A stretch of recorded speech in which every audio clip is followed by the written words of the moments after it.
Enzo Recto, kalaban ang katiwalian at kasinungalingan, kakampi sa katotohanan at kabutihan.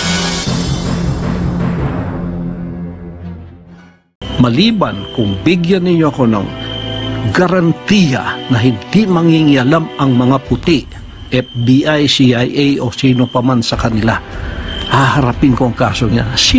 Simple po ang mga kasong yan. Lalo na puro mga sinungaling ang kaharap namin.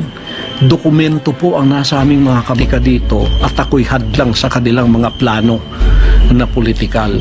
Ay hindi ko po kasalanan maging kaibigan ko si Pangulong Duterte. Bata pa po kami, magkaibigan na kami. Prosecutor pa lang siya, magkaibigan na kami. Hanggang ngayon, hindi ko po kasalanan yun, hindi rin niya kasalanan yun.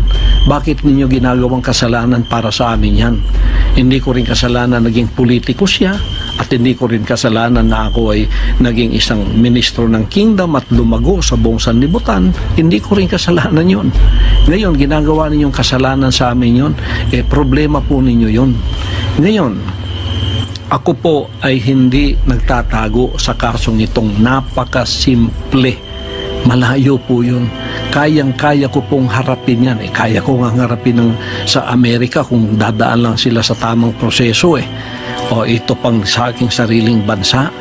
Naging complicated po ito sapagkat ang lahat ng ginagawa nilang ito, patibong po. Bakit ginawa nilang available dito sa Davao? Para ko'y lumitaw at pumunta doon. Tapos naghihintay yung Sergeant at Arms na may warrant of arrest. Dadalhin din ako sa Maynila.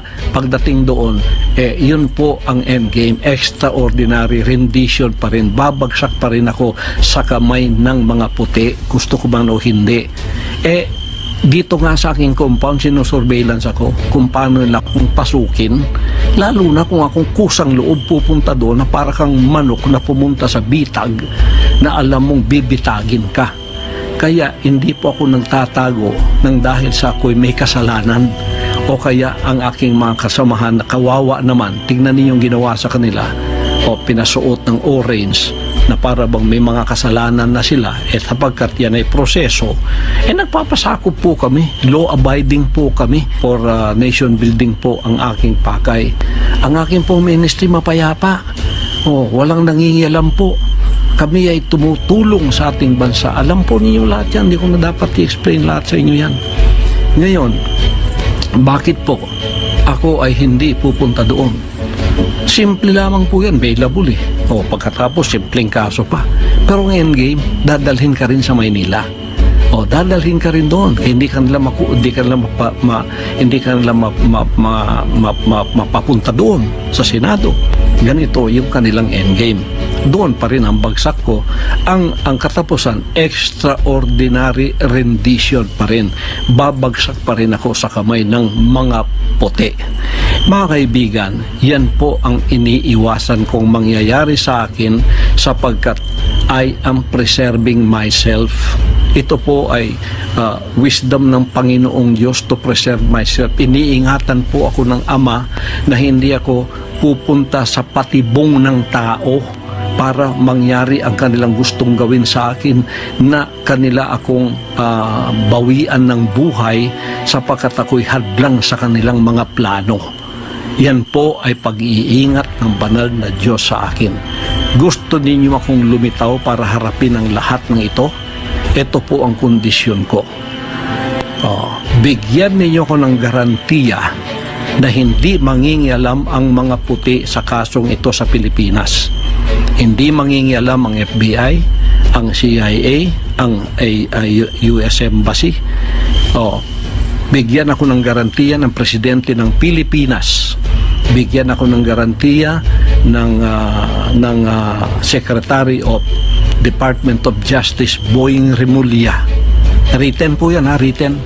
Bigyan ako ng garantiya ng PNP head na si Marbil, General Marbil. Bigyan ako ng garantiya ng NBI head at CIDG. May garantiya na hindi mangingialam ang Amerikano at walang mangyayaring extraordinary rendition. Ako po ay lilitaw at haharapin ko ang lahat ng kasong yan kahit saan nyo dalhin dito sa Pilipinas, maging Pasig man o maging dito man Pagkatapos si Hontiveros dyan sa Senado, ihinto mo na ang iyong murmuro na hearing, dumiretso ka na sa korte, tulungan mo yung mga sinungaling na mga witnesses na yan na gumawa na sila ng affidavit, sapagkat idagdag mo na yan sa kaso. Doon din ang bagsak natin, kaya doon ka na pumunta. Huwag ka nang magpa-arte-arte pa dyan sa Senado. Ang dami mong arte, ako ang ginagamit mo para ikaw ay pumunta sa mas higher position.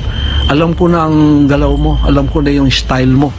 Puro sinungaling ang kasama mo. Sa sino ka? Kung ikaw kumuha ka ng sinungaling na mga witnesses, ano ka? Di ba sinungaling ka rin? Kaya huwag ka na mag-inarte dyan, pumunta ka na doon sa korte, sapagkat hindi ka naman korte.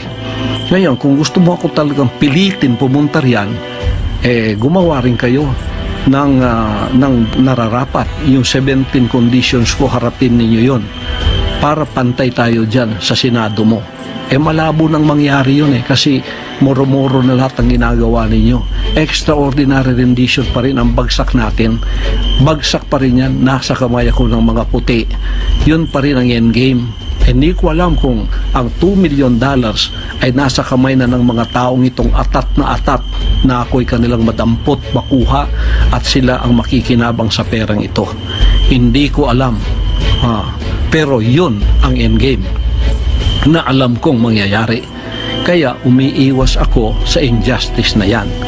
Kung hindi po ninyo magbibigay sa akin in a written form ang mga kondisyones na ito mula sa Office of the President, mula sa Office of the SOJ, mula sa Office of the PNP and the NBI and the CIDG, hindi po nyo makikita ang pagmumukha ko. Kung ako imamanhunt ninyo tulad ng sinasabi ninyo na para bang ako'y talagang kriminal, hindi naman ako drug lord, hindi ako sumisinghot ng drugs, hindi ako drug lord, wala ako dyan. Itong kaso lahat na sinabi sa akin na puro accusation, akusasyon po lahat yan, gawa-gawa lahat yan, tapos ginawa na ninyong totoo. You tried me by publicity, trial by publicity ang style ninyo, kasi wala kayong laban sa korte. Hindi kayo patas makilaban. Ito naman bayarang media, pagkakasinwalingan, pagkakasiraan, nandoon kayong lahat. Pero yung rally namin, kahit isa, wala kayong kinover. Pagka mabuti, wala kayong kinocover. Lahat ng binabalita niyo sa akin, puro masama. Kasi masasama din kayo, bayaran kayo ang tawag ko. Sorry media, kasi may media rin kami, ang SMNI. Hindi nyo mabili yan ngayon, ginugurgur ninyo dahil hindi nyo mabili. Ngayon, maliban kung bigyan ninyo ako ng garantiya na hindi mangingialam ang mga puti, FBI, CIA o sino pa man sa kanila, haharapin ko ang kaso niya. Simple po ang mga kasong yan. Lalo na puro mga sinungaling ang kaharap namin. Dokumento po ang nasa aming mga kamay. Bakit hindi ko haharapin? Umiiwas po ako dahil ang playbook ninyo, alam ko, ang katapusan is extraordinary rendition. Mapasakamay ako ng mga puti, magiging klaro recto number 2 ako, mamamatay ako sa kanilang kamay, iyan ako sa buong sanlibutan, heart attack ang ikinamatay ko. Pero patay na ako. Yan ang endgame ng playbook na ito. At hindi ninyo yan pwedeng ipagkaila. Maliban kung ibigay ninyo sa akin ang garantiyang aking hinahanap, hindi po ninyo ako makikita. Sige, imanhunt ninyo ako. Ako'y tatayo na hindi magpapasakop sa injustice. Ako'y hindi magpapasakop sa tyrannical rule. Ako'y hindi magpapasakop sa oppression and suppression of my rights.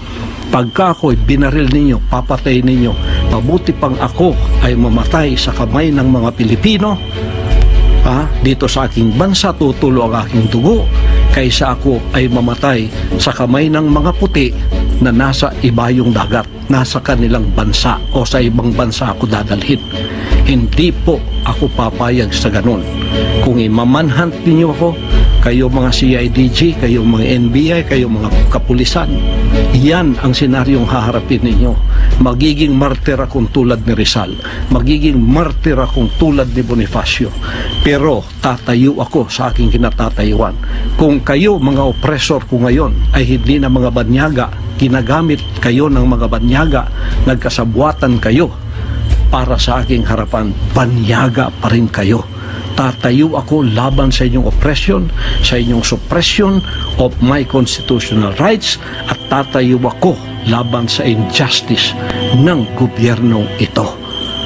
Mabuti pa, uulitin ko, mamatay ako, tutulo ang dugo ko sa sarili kong bansa na nakatayo ako sa sarili kong paa, na hindi ko ipinagbili ang honor ko at ang honor ng aking pagtayo bilang isang tunay na pastor, bilang isang tunay na mamamayan na hindi nagpapasakop sa panlilinlang, panggigipit, pangingikil at sa pagsisinungaling.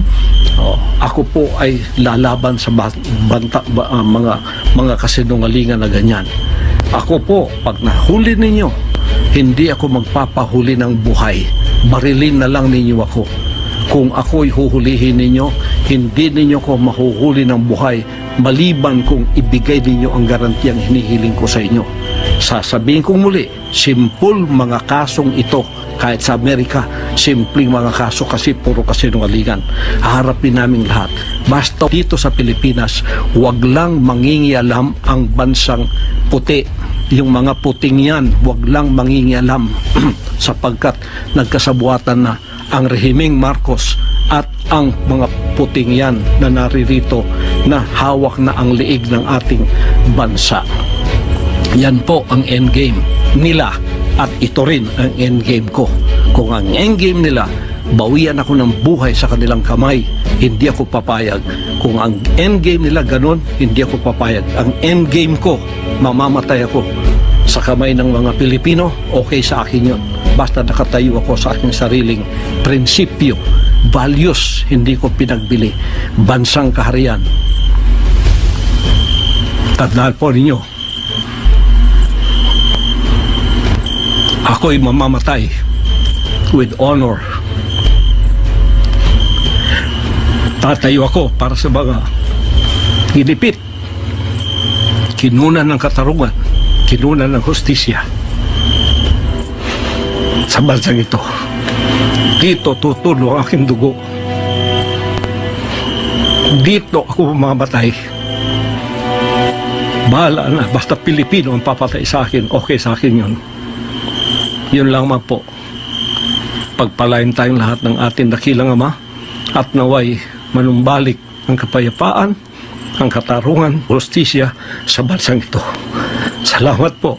Babayan, mga kapatid sa Panginoon, sa Kingdom Nation, sa buong sanlibutan, at sa lahat ng aking mga kababayan dito sa ating bansang Pilipinas at mga OFWs na sa ibayong dagat, magandang araw po sa inyong lahat. Ako po ay may kulanong salita na ang ibig sabihin dito ay ang pagkakaisa. Bunyog Party List. Halika na, Bunyog Party List ka na. Halika na, Bunyog Party List ka na. Sa susunod, ang atinang suportahan, Bunyog Party List, nagtataguyod ng katotohanan, lumalaban para sa bayan.